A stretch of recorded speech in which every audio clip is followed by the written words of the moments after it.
Revision करा दे रहे हैं। चलो ठीक है, तो देखो भाग 2 नागरिकता से संबंधित प्रावधान है और आर्टिकल 5 से लेके इसमें 11 तक रहेंगे। ठीक है, तो आर्टिकल 5 में क्या है, संविधान के प्रारंभ में नागरिकता। ठीक है, संविधान के प्रारंभ में नागरिकता आर्टिकल 5 में है। आर्टिकल 6 में पाकिस्तान से भारत आने वाले लोगों के लिए नागरिकता के प्रावधान है, और इसमें किन लोगों के लिए, जो भारत से पाकिस्तान गए उनकी नागरिकता मान लो हट जाएगी या जो भी प्रावधान हो, तो भारत से पाकिस्तान प्रव्रजन करने वाले लोगों के लिए नागरिकता के प्रावधान। ठीक है, और आर्टिकल 8 में क्या है, तो भारतीय मूल के व्यक्तियों के लिए नागरिकता के प्रावधान। जो भारतीय मूल के हैं, पहले भारत के निवासी थे, अब मान लो दूसरे देश के निवासी हो गए, तो फिर उनके लिए कुछ नागरिकता के प्रावधान है। आपको पता है जैसे कि एनआरआई नाम सुना है तुमने, एनआरआई। एनआरआई जैसे मान लो कोई व्यक्ति जो है विदेश में 182 डेज रहा हो, ठीक है, 6 माह से अधिक। देखो जैसे कि 6 माह कितने हो गए, 36 मतलब 180 डेज हो गए, तो 183 मान लो 180 मतलब 6 माह से ज्यादा रहा हो, 6 माह से ज्यादा कोई भी व्यक्ति विदेश में रहा हो, उसको एनआरआई कहने लगते हैं फिर। ठीक है, वे विदेशी नागरिक हो गए, मतलब एनआरआई कहेंगे उसको, मान लो क्या कहेंगे, एनआरआई कहेंगे। ठीक है, तो भारतीय मूल के लिए हो गया। आर्टिकल 9 किससे रिलेटेड रहेगा कि किसी भी व्यक्ति ने मान लो विदेशी नागरिकता ली हो, तो उसकी नागरिकता ऑटोमेटिक भारत की समाप्त हो जाएगी, ऑटोमेटिक चली जाती है उसकी नागरिकता। जैसे मान लो ज्यादातर आपको बताएं, जैसे कि मान लो जो बड़ी बड़ी अधिक मतलब बड़ी बड़ी पोस्ट पे जो व्यक्ति भारतीय मतलब भारतीय लोग पहुंच गए हैं, तो उन्हें सबसे पहले यही ऑफर किया जाता है कि आप इसी देश की नागरिकता लो पहले, तभी उनको पता नागरिकता लेनी ही पड़ती है और तभी उन्हें बड़ी पोस्टें मिलती हैं। जैसे आपने सुना होगा बड़ी बड़ी कंपनियों में जो सब समझ लो उसी देश की नागरिकता लाएं। जैसे आपने सुना होगा कि गूगल के सीईओ कौन है अभी वर्तमान, सुंदर पिचई, तो आपको पता है अमेरिका की नागरिकता होगी उनके पास, भारत की नहीं होगी, भारतीय मूल के कहलाएंगे वे तो। ठीक है, आपको पता है भारत के जो है बड़ी बड़ी कंपनियों में बड़े बड़े पद पे हैं। ठीक है, अमेजोन में नहीं है, अमेजोन में एनडी जैसी है। चलो आगे देखोगे, अब एक काम करो, अब लिख लो आर्टिकल 10, आर्टिकल 10 लिख लो अब। तो इसमें क्या बताया था हमने कि नागरिकता का बना रहना इसमें मिलेगा, आपको क्या मिलेगा इसमें, नागरिकता का बना रहना। ठीक है, आर्टिकल 11 में क्या मिलेगा कि मान लो नागरिकता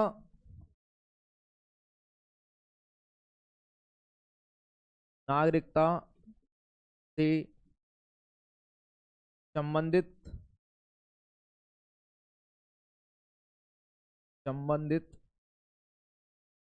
कानून बनाने का अधिकार, नागरिकता से संबंधित कानून बनाने का अधिकार संसद के पास है, संसद के पास है। या कह लो नागरिकता में कोई भी संशोधन करना हो, तो वो संसद ही तो करेगी। संविधान संशोधन कौन करती है, संसद।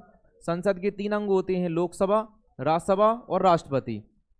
इन तीनों के मतलब तीनों जब उसको अनुमति दे देंगे, तीनों में पास हो जाएंगी चीजें, तीनों लोग पास कर देंगे, तभी वो कानून बनता है या संविधान संशोधन होता है। ठीक है, तो जी हो गए पूरे आर्टिकल कंप्लीट इसके नागरिकता से रिलेटेड।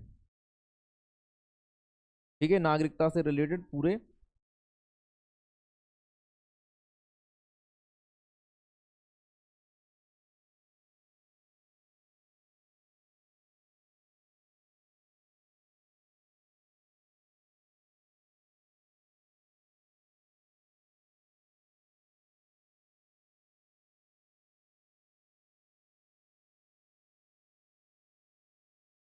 अब इसमें नागरिकता में संसद में कानून बनाने के नियम लिखे, जैसे कि जैसे इसमें सबसे पहले जब संविधान लागू किया गया था उस समय हमने बताया था 1955 के अधिनियम के तहत ही जो कानून बनाए गए थे पूरे नागरिकता से रिलेटेड।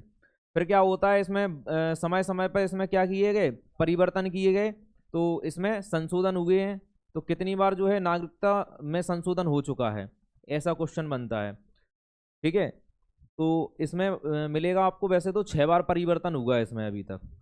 ठीक है, 6 बार परिवर्तन मिला है अभी तक। देखो डेटें बता दे रहे हैं ना आपको, जैसे कि 1955 का था, तो 1997, 1960, 1966, 86, 92, 2003, 2005, फिर 2015 में भी हुआ और 2019 में भी हुआ। ऐसे तो मान लो कई बार हुआ, लेकिन कभी कभी पूरे नियम चेंज किए गए, कभी कभी उन्हीं जो नियम पहले से बने हुए हैं उनमें थोड़े से बदलाव किए गए। समझ रहे हैं? नए नए अधिनियम कुछ, वैसे तो नए नए अधिनियम यदि आपसे पूछा जाए कितनी बार आए थे, तो वो 4 ही बार आए थे मात्र।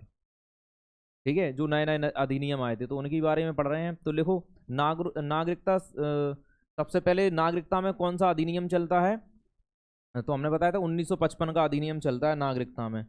तो लिखोगे आप, लिखो नागरिकता अधिनियम 1955, नागरिकता अधिनियम 1955।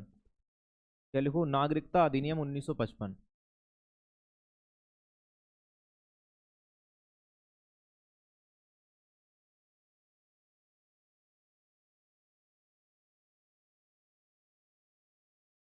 नागरिकता अधिनियम 1955। ठीक है, तो नागरिकता अधिनियम 1955 में काफी बार बदलाव किया गया। तो कब कब इसको परिवर्तित किया गया, इसके जो नियम, तो इसी के तहत पहले नागरिकता के जो नियम बनाए गए थे, सबसे पहले नागरिकता अधिनियम 1955 के तहत ही क्या बनाए गए थे? तहत ही नागरिक, देखो नागरिकता अधिनियम 1955 के तहत ही नागरिकता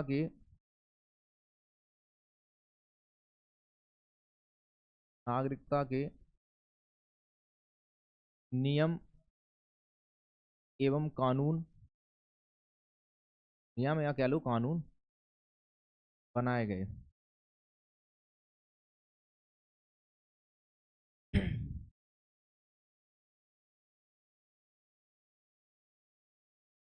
आए गए। ठीक है, अब इसके बाद इसमें कब कब परिवर्तन होगा? ठीक है,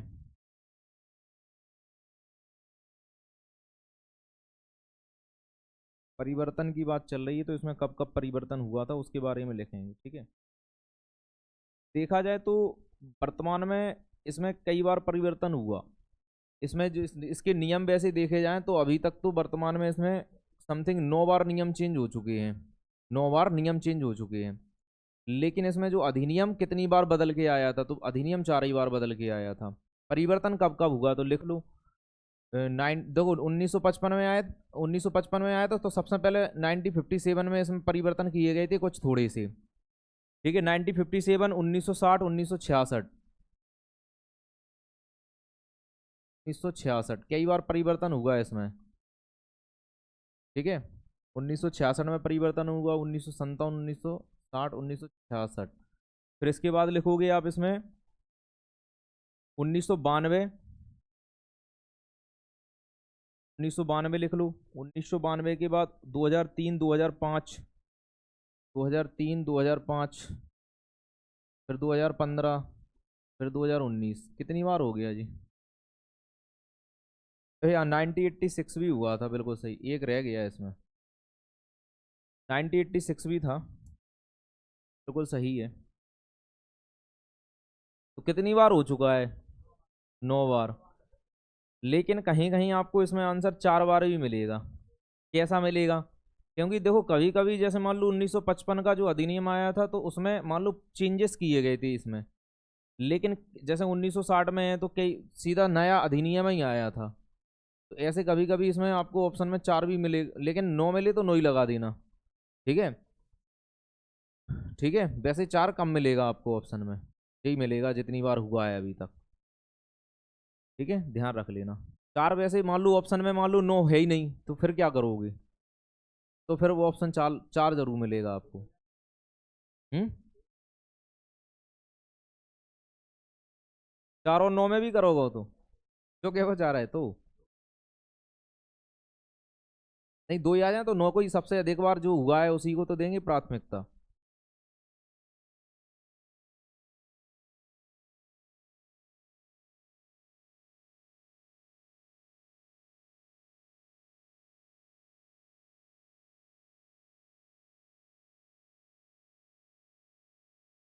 ठीक है, अब सुन तो लो।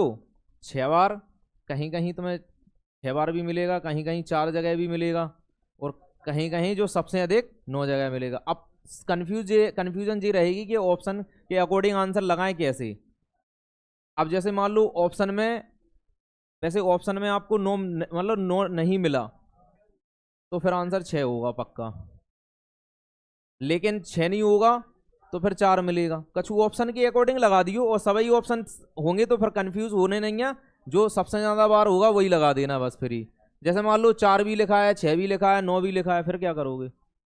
तो फिर 9 वालों लगाने आंसर। कंफ्यूज नहीं होने, ऑप्शन के अकॉर्डिंग हम बता रहे हैं आपको। एक बार एक मतलब एक टेस्ट ही लगा रहे थे तो उसमें ऐसे ही क्वेश्चन पूछा गया था, उसमें 6 ऑप्शन में नहीं दिया गया था, 1 2 3 4 5 दिया गया, 4 मैंने सही मान लिया था। समझ पा रहे बात को? तो ऐसे ही मान लो टेक्स्ट बुक का ही था कोई टेस्ट, ठीक है, 4 आंसर सही मान लिया उनने, ठीक है। और फिर इसके बाद वैसे कंफर्म जो है, तो वो अब वर्तमान की बात करें तो हो सकता है उनका जो कोई प्रीवियस क्वेश्चन हो, बता रहा है आपको, प्रीवियस क्वेश्चन हो सकता है कि वो 2015 से पहले को क्वेश्चन भी, तो प्रीवियस क्वेश्चन भी तो डाल दे, तो पुराना क्वेश्चन भी हो सकता तो भी 4 मान रहे हो। लेकिन हम तुम्हें आपको कंफर्म जो बता दे रहे हैं कि कंफर्म आप 6 जरूर लगा लियो, इसमें 6 जरूर लिख लो आप, कि नागरिकता संशोधन, ऐसे ही एक नोट लगा के लिख लो। ये तो टोटल चेंजेस हो गए हैं इसमें, टोटल चेंजेस हो गए हैं। एक काम करो 6 कन्फर्म लिख लो आप, ठीक है, यहाँ पे ऐसे लिखो नोट लगा के, नेट पे भी 6 आ रहा है ना, तो नागरिकता ऐसे लिख लो, नागरिकता संशोधन,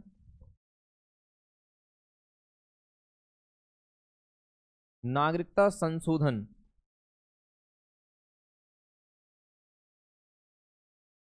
वर्तमान में, देखो नागरिकता संशोधन वर्तमान में 6 बार किया गया। क्या कह रहे हो? नागरिकता में संशोधन वर्तमान में 6 बार किया गया, ऐसे लिख लो। अरे कहीं तुम्हें अब वो न, तो तुम्हें 9 डेटें लिख दी हैं। एक सेकंड रुको,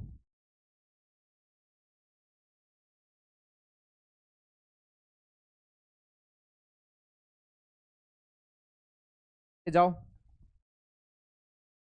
नागरिकता में संशोधन वर्तमान में 6 बार किया गया, ऐसे लिख लो बस आप। तो ये 9 डेटें इस प्रकार, पता है जी 9 कैसे हो गई जी, इतनी सारी कैसे बढ़ गई? तो हमने बताया कई बार मान लो 2 4 रूल्स बदले गए, तो वो पूर्णतः संशोधन तो नहीं मानो जाएगा ना, पूर्णतः संशोधन 6 बार हुआ है। इसीलिए जो क्वेश्चन बहुत कंफ्यूजन वाला है, इसको बड़े सोच समझ के आंसर देना पड़ेगा आपको, ठीक है। क्लियर है ना सभी को? अब तो ना, आप तो हम सत्य बताएं 6 ही लगा दियो आंसर, ज्यादा सोचना नहीं है, ठीक है। जब 6 मान लो 6 ऑप्शन में नहीं है तो फिर 9 लगाने की प्राथमिकता रहेगी आपकी, ठीक है। अभी तक वर्तमान में लेकिन 9 ही बार हुआ, इससे ज्यादा नहीं हुआ। क्वेश्चन मिलेगा सो ऑटोमेटिक आंसर दे पाओगे आप, टेंशन फ्री रहो, ठीक है। चलो आज इसको यहीं रहने दो क्लास, कल देखेंगे अब आगे की।